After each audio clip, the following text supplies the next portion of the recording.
What's up, Stinky? Thanks for inviting me over.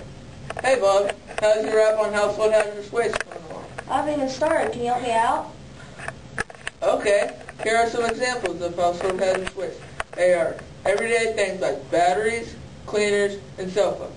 They are also poisonous, but lucky for you, you can dispose of them right around here at the Brazoria County Environmental Center. I need those things, though. No, you dispose of them after you are finished with them, Bob. Okay, this is helping a lot. Household hazardous wastes are everywhere.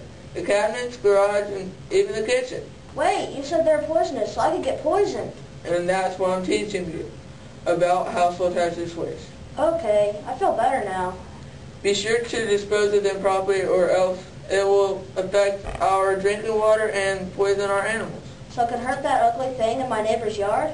Yes, Bob, but it could also hurt all kinds of animals in the land. See, we're Sky. Hey, I just came up with my rap. Your information was perfect. Awesome, let's sing it. Bleach in the cupboard, Lysol in the sink, Clorox in the bathtub, man, this sure does stink. The smell must make you think. The toilet's all need cleaning, the shower is a sight, but I don't want to do it, it will probably take all night. We know this stuff is toxic, and it makes us afraid. I guess I have to teach the world this can wait another day. Who knows, maybe I'll get paid. Okay.